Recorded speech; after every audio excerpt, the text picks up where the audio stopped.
Welcome to Icelandic Immersion, comprehensive Icelandic for Icelandic learners.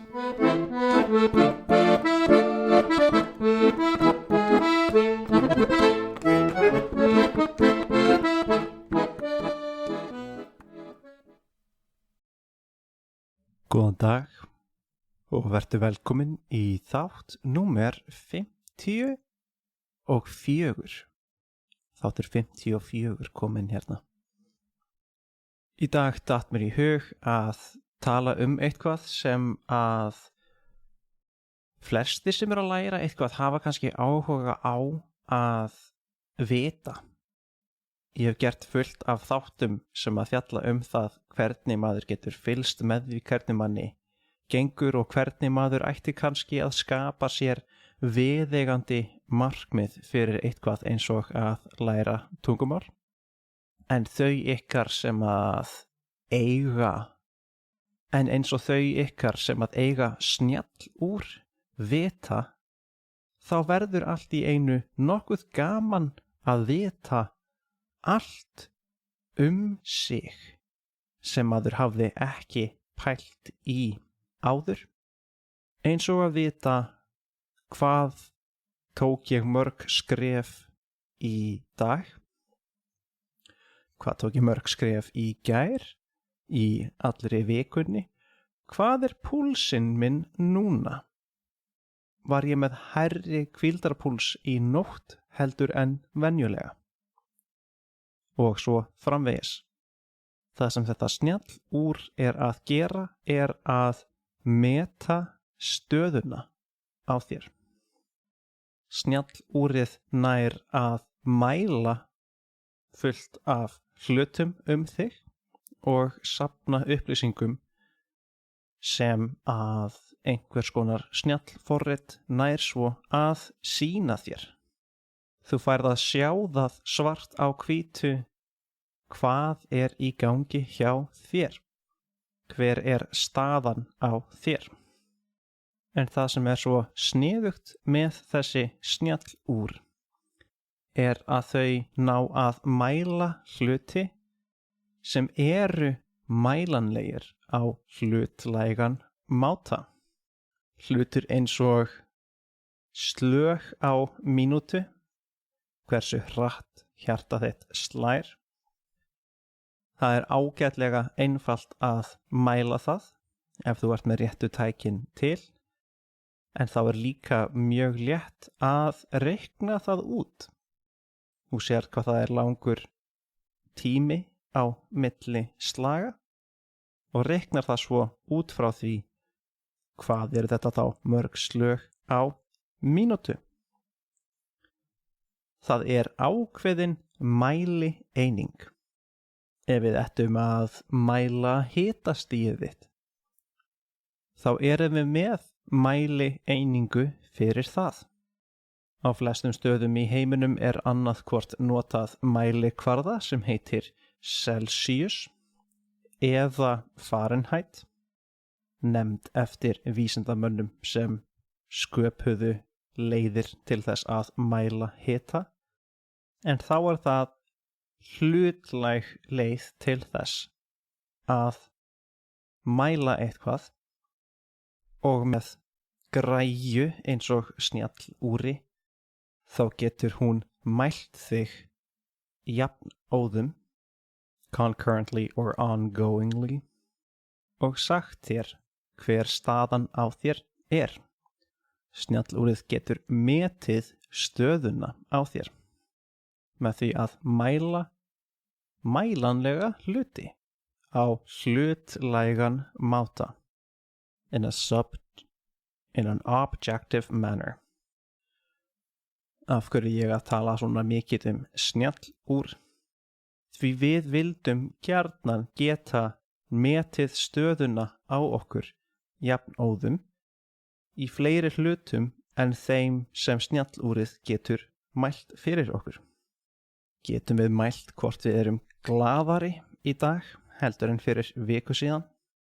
Getum við vitað hvort við svangari núna heldur en fyrir korteri síðan? Get ég mælt hvað ég búin að gleyma mörgum nöfnum í þessum mánuði? Get ég séð hvað ég búin að læra mikið í dag?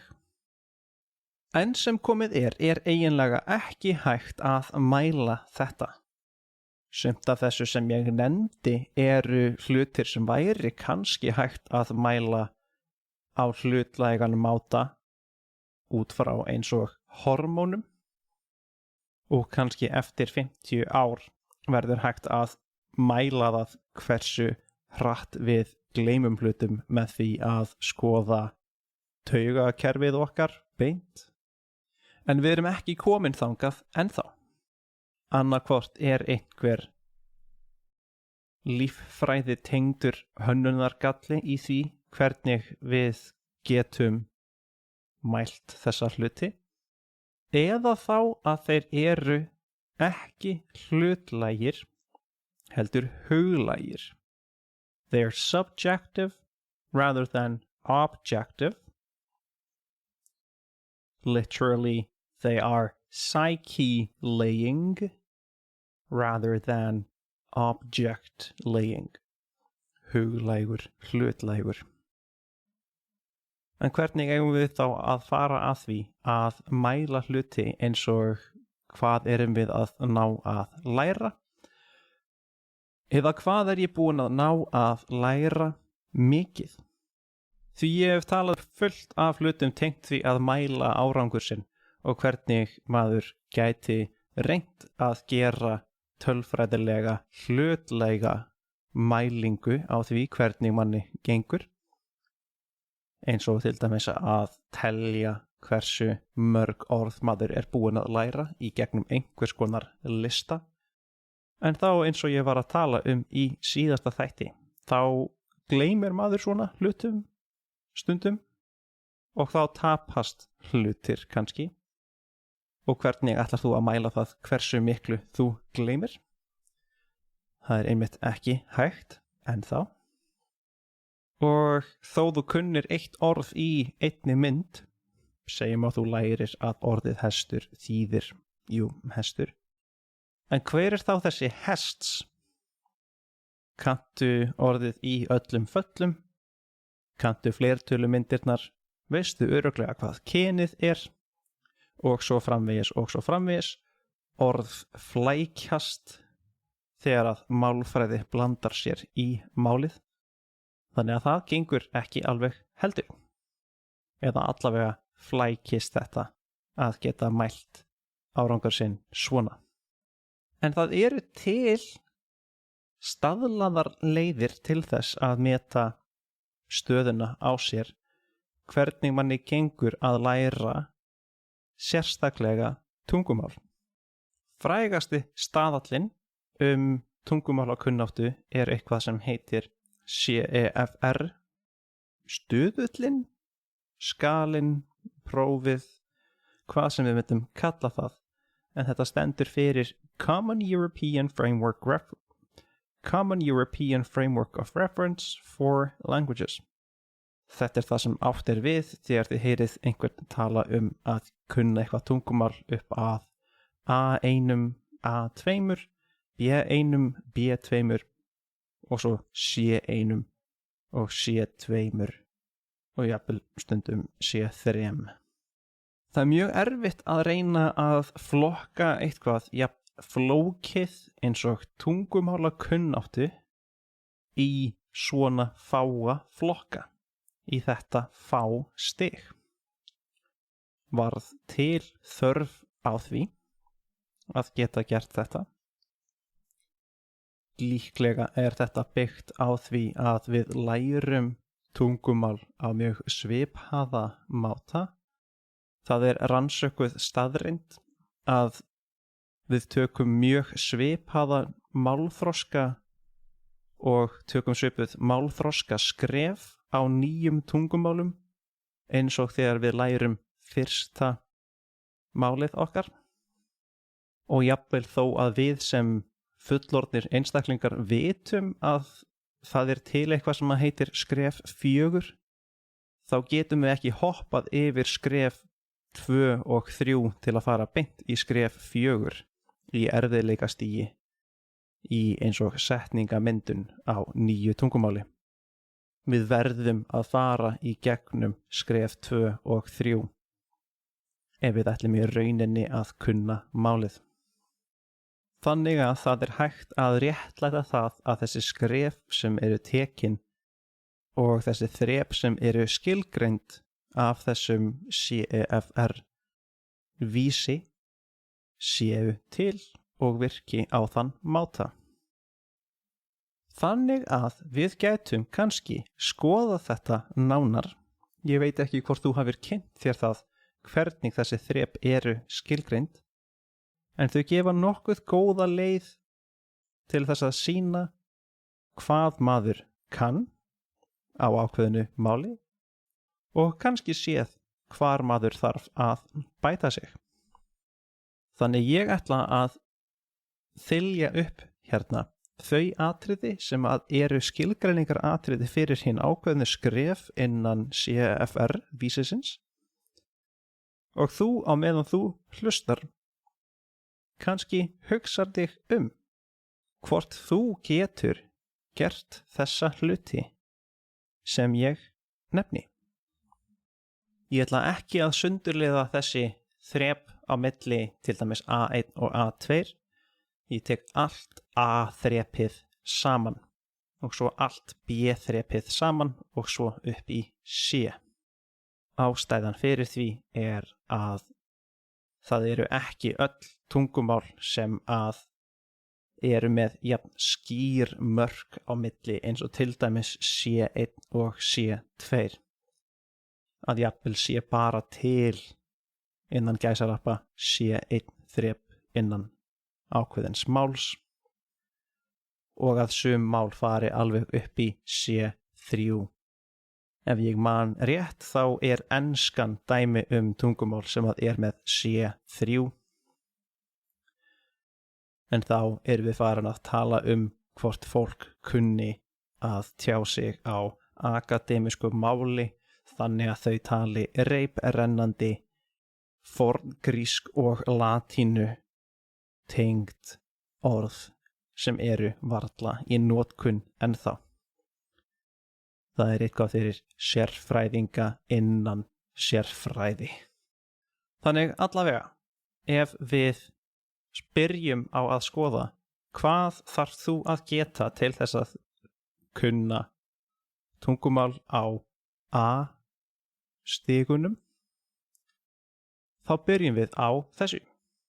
Getur þú kynnt þig á þessu máli og kynnt aðra? Og þá þegar við segjum að kynna þig þá kannski er það ekki bara að vita hvað þú heitir, heldur líka hinir einföldu hlutir þig eins og hvað þú ert gamall, gömul, hvaðan þú ert, við hvað þú vinnur og kannski hvað þér finnst gaman að gera. Þannig að aðilinn sem þú ert að hitta í fyrsta skipti nái að vita nokkurn veginn hvað þú ert sem manneskja. Að þau nái að flokka þig rétt. Manneskjan sem vinnur við þetta og er þetta gömul og lítur svona út heitir þetta og núna man ég hver þessi manneskja er og get verið í samskiptum við hana og kallað á manneskjuna með sínu nafni. Næsta spurning er: gætir þú pantað mat, eða drykki á veitingastað eða á kaffihúsi?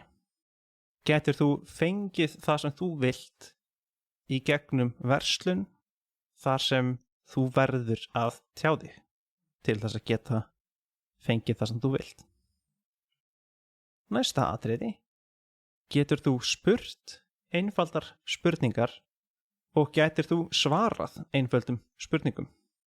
Og hérna er stig þar sem margir byrjenda nemendur mínir fara að klúðra hlutum því þeir ofhugsa þegar þeir fá einfalda spurningu til sín. Þeir eru búin að æfa setninguna sína og komast að því að þau hafi náð að setja hana alveg rétt upp málfræðilega og kannski notað eitthvað orð sem nokkuð sjaldgæft og það mjög vel gert. Og svo kemur einföld spurning sem ég spyr nemandann.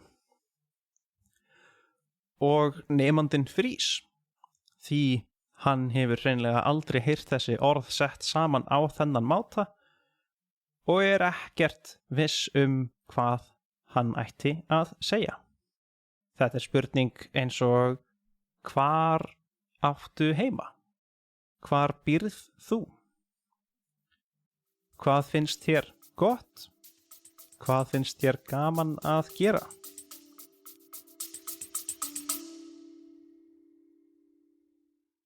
Hey, it's me. Sorry, I just wanted to interrupt a little bit. This is probably coming in a very annoying AI-generated time in the podcast. To tell you that if you want access to the transcript of this episode, then you are able to access that via the Patreon page of the episode. Link in the description. All right, back to the show.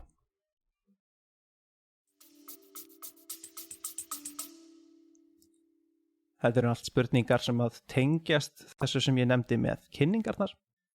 En það að geta sett orð saman og kannski orð sem að þú lærir mjög snemma að nota á þann máta að þú getur spurt einhvern upplýsingar sem þú hefur ekki eitthvað sem mikilvægt á þessu stigi. Næsta spurning getur þú skilið tölur?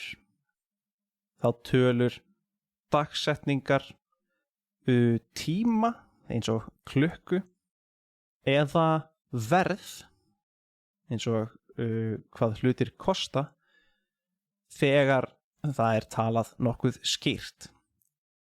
Tölur geta verið mjög erfiðar á nýju tungumáli. Það mjög margar mismunandi leiðir sem heimurinn hefur farið með hvernig við tölum tölur. Það meira að segja heill þáttur eftir mig íslensku tölurnar í samanburði við önnur tungumál. Og það menningarlægur munur á milli tungumála hvernig við tölum klukku og tíma dagsins. Og það mjög mikilvægur hlutur að geta náð að skilja. Og síðasti hluturinn sem ég með á þessum lista hjá mér getur þú skrifað stutta miða, skilaboð eða einfaldar lýsingar? Eins og til dæmis að geta skrifað fjölskylduna þína eða vinnudaginn þinn, rútínuna þína og svo framvegis. Eitthvað sem ég læt nemendur mína gera mjög oft þegar þau búin að læra einhvern lítinn slatta sjálf áður en þau koma til mín. Það að ég læt þau skrifa eitthvað sem þau hata, eitthvað sem þau þola ekki. Þetta ótrúlega sniðug æfing vegna þess að það skiptir flesta máli það sem þau hata. Það mjög sterk tilfinning. Og þegar þú vilt segja frá einhverju sem þú hatar eða þolir alls ekki, þá verður til mikil ástríða. Þú ferð að nota mörg lýsingarorð og þú notar orð sem þú kannski ekki að læra í venjulegum tungumálabókum. Það að segja bækur þar sem þú getur kennt sjálfum þér að læra nýtt tungumál. Því flestar tungumála kennslubækur að kenna þér kurteisustu útgáfuna af málinu. En það mjög mikilvægt að geta tjáð neikvæða hluti. Því annars ertu bókstaflega að læra að setja á þig eina grímu innan tungumáls. Þú getur bara sagt allt sem gott, þó að allt sé slæmt. En það að tala það hvað þú hatar kannski eitthvað sem ætti frekar heima í B-flokkunum. Einmitt vegna erfiðleikanna. Ef við förum í atriðin sem þú ættir að kunna innan B-stigsins, þá eru spurningarnar svona. Gætir þú haldið uppi samræðum kunnuleg viðfangsefni? Þá til dæmis vinnu, áhugamál eða ferðalög. Næsta atriði væri: getur þú skilið megin atriði sjónvarpsþátta, hlaðvarpa eða samtala ef að fólk talar nokkuð skýrt? Mörgum þykir það kannski óþægilegt að skilja ekki akkurat allt eða ná til dæmis ástæðum fyrir því af hverju einhver persóna sagði eitthvað í einhverjum þætti. Því það gat verið eitthvað sem var annarkvort sett fram á skrítinn máta eða það var eitthvað sem var ósagt vegna einhvers samhengis og dramatískra kringumstæðina. En að skilja megin atriðið er yfirleitt það, mikilvægasta og gæti gefið þér samhengi fyrir ný orð sem þú nærð kannski að heyra í ákveðnum kringumstæðum. Kannski hefur þú séð orðið áður en aldrei notað, og vegna þess að þú skildir megin viðfangsefnið og megin atriðið nærðu að læra nýtt orð. En þú ert komin á B-stig ef þú nærð til dæmis að skilja hvað þessi þáttur fjallar um. Ef við förum í næsta atriði: getur þú lesið fréttagreinar eða stuttar sögur, þá smásögur, og skilið megin hugmyndina? Þetta í rauninni það sama og ég var að tala nema að hér ertu líklega bara að lesa á meðan í sjónvarpsþáttunum og hlaðvarpsþáttunum og samræðunum þá ertu meira að athuga með hlustunina þína. Ef við förum á skriftarþemað, þá spurningin: gætir þú skrifað tölvupóst, dagbókarfærslu eða einhvers konar skoðun með tengdum setningum? Þarna til dæmis það sem ég var að tala með að lýsa einhverju sem þú hatar. En þetta flokkað greinilega sem atriði innan B-stigana. Þannig að ef þú ert komin þangað, þá ertu strax komin nokkuð langt innan málsins. Næsta spurning getur þú útskýrt upplifanir, áætlanir og fært rök fyrir þínu máli? Gætir þú sagt frá einhverju sem kom fyrir þig í gær? Getur þú lýst því hvað þú ætlar þér að gera á morgun? Og getur þú sagt mér af hverju þér finnst Star Wars betra en Star Trek? Og síðasta atriðið: gætir þú verið í samræðum við talendur á þessu tungumáli í hversdagslegum kringumstæðum án þess að það reyni of mikið á þig? Þetta til dæmis eins og: getur þú lifað það af stresslaust að fara út í búð og gæinn á kassanum spyrði út í eitthvað ákveðið sem þú varst kannski ekki að búast við? Hann var kannski ekki bara að bjóða þér kvittun, en hann var að spyrja hvort þú ættir ekki örugglega þennan hlut líka. Ert þú nógu hæfur eða hæf til þess að geta komist í gegnum þessar kringumstæður? Ef svo þá ertu líklega hérna inni á B-þrepunum.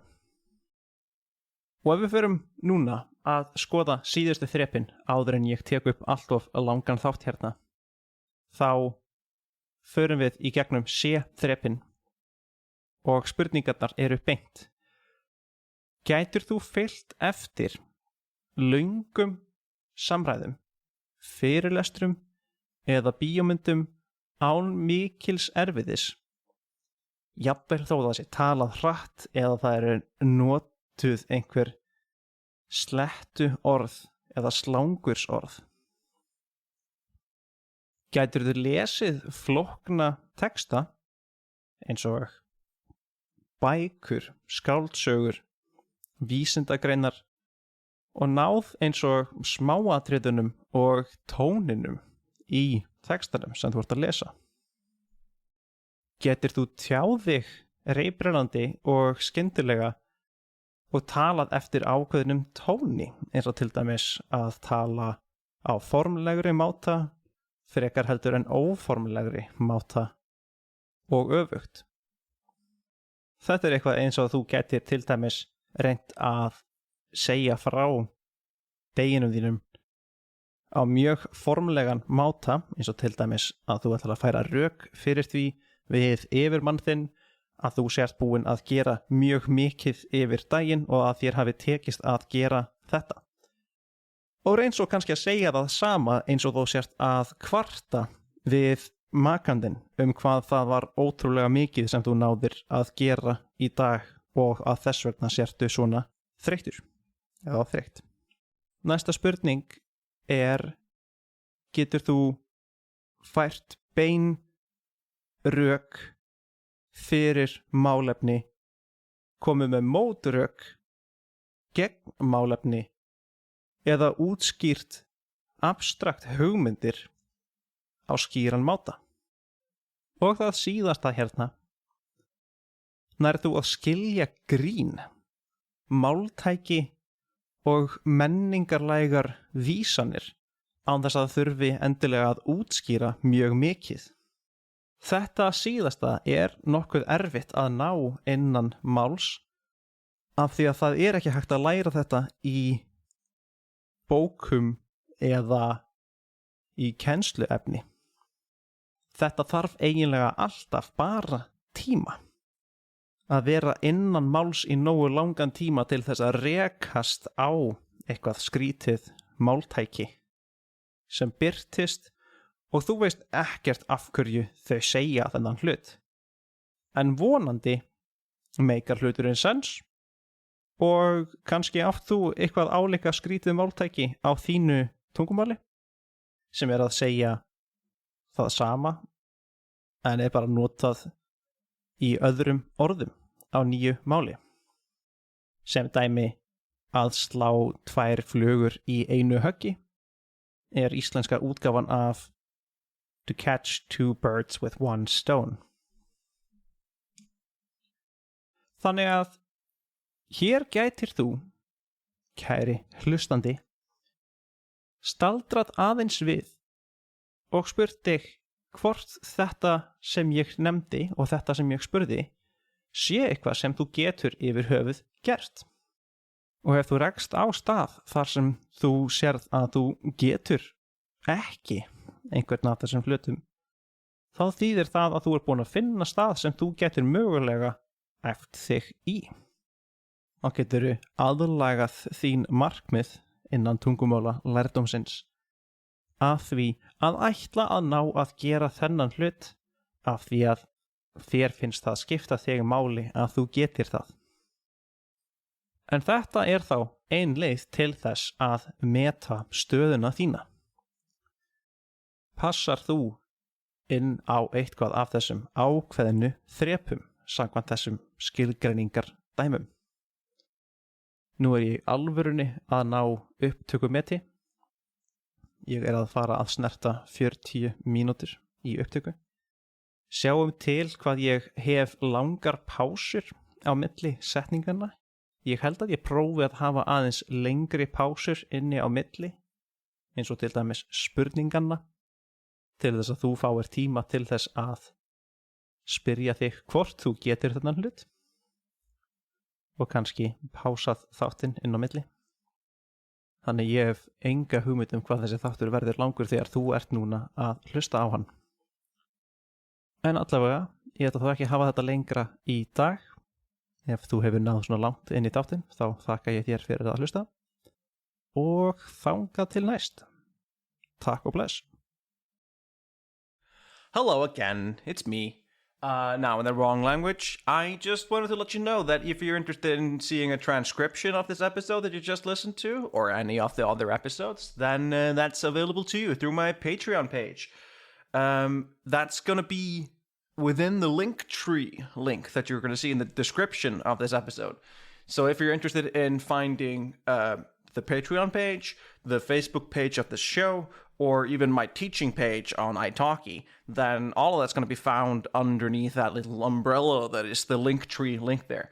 So don't be shy, click away. Thanks again for listening, and hope you'll come again. All right, take care.